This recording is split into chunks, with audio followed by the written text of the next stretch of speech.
All right. Greetings, world, and welcome to the inaugural pilot episode of the Physiology and Philosophy podcast. I'm your host for today's episode and hopefully several episodes moving forward, and my name is Jacob Rausch. The purpose of today's episode is mainly going to be to serve you guys an introduction into some of the different types of content you can expect to find on this platform moving forward. As the name describes, there will be two main components: physiology or exercise science and philosophy. On the exercise science and physiology side, my goal here is to mainly provide evidence backed tools to help people live a healthier life. And I know, I know, there are thousands of health podcasts out there, but I genuinely don't feel like the normal day to day person who does not have a degree in exercise science is armed with the simple tools to live a healthy life from both a nutrition and physical activity standpoint.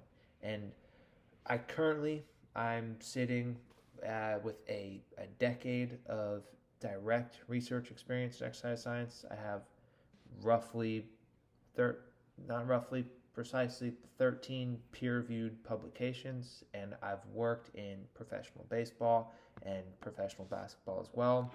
And I'm currently about 6 months away from finishing my PhD. And I only mention that to say that I by no means consider myself to be the leading expert on any one specific topic in the exercise science field, but my training has given me the skills to at least relay the fundamental basics of how to apply exercise science in your daily life. So that's going to be my main goal here. If you want to dive into specific mechanisms of muscle hypertrophy and things related to neurochemistry, then I would direct you to a different podcast. The goal that I'm going to be touching on in this platform is, again, the basics: how to construct a workout, how to gradually progress workouts depending on the desired adaptation that you're seeking, how to construct a diet, how to know what type of foods to eat, how much to eat, and take things from there. Again, I want to keep things basic here. I want to give you the tools to take care of yourself. I have a lot of friends who don't live a healthy life just because they don't know how.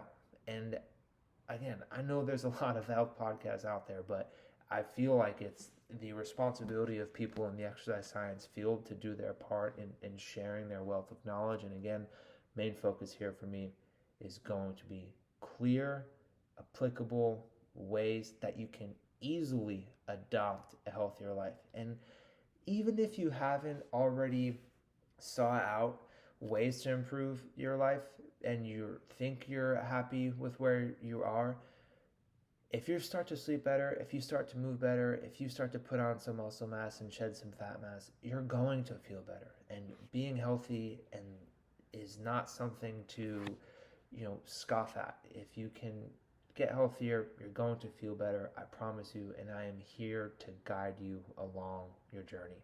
And I will, again, try to keep things brief, but as I'm still involved in some active research projects and in the exercise science field, I'll also have some researchers on who are currently in a variety of laboratories to not only give you the snippets of the basics that I can confidently speak on, but also get some more domain specific experts in who can sort of shed some light or a spotlight on what's to come in the exercise science field. On the other side of things, the general tag of philosophy will cover all things related to anxiety, mindfulness, and mental health.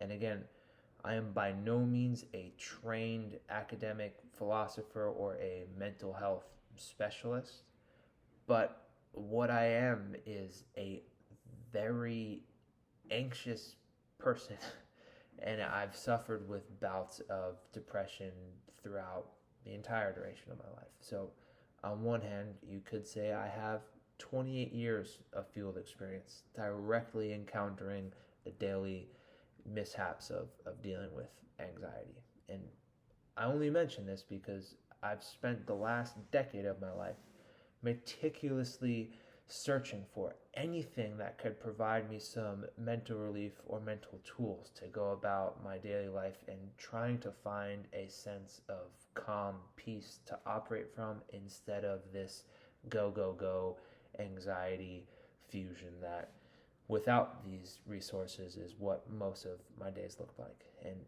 since then, I've gone to workshops, I've read research papers, I've listened to podcasts, I've read books, I've done everything I could, and I've created my own philosophy of life. And I only I only mention this because, again, I'm not saying I'm a fully enlightened human here, but I can confidently see the journey that I have had myself. And I know there's a long way to go, but I feel a lot better now than I did several years ago. And my main goal on this side of the podcast is to share some of the specific resources that have helped me apply different tools. And I know everyone is going to be coming from a different baseline. And I know some of my friends are just at baseline cool, calm, collected, confident people. And if you fall in that camp, then I'm generally happy for you and I applaud you. But I also know that there are a lot of people who don't feel like that. And if you do find yourself in the camp with me and your baseline is anxiety, then you also probably want to talk about it, and you're open to applying anything to your life that can give you some relief. And a lot of these concepts and practices have been well described in the literature, in ancient texts, and current books. And for the stuff that's already there, I'll try to again provide digestible formats of where you can find these resources, and also give you some of these specific ways that I apply them to myself. And I'll also try and give you maybe some novel concepts or novel practices that I've picked up along the way. And with that, I would like to conclude the inaugural episode. I had a lot of stuff written down. I'm not sure if I followed it. I kind of went off script and riffed a little bit. But yeah, I look forward to hanging out with you guys and exploring stuff related to health and just general well-being. And yeah, I look forward to seeing you again soon. And I wish you a good day, the rest of your day. I wish you a good rest of your night, wherever you are. And let's just leave it at that. Have a good one. I'll see you soon.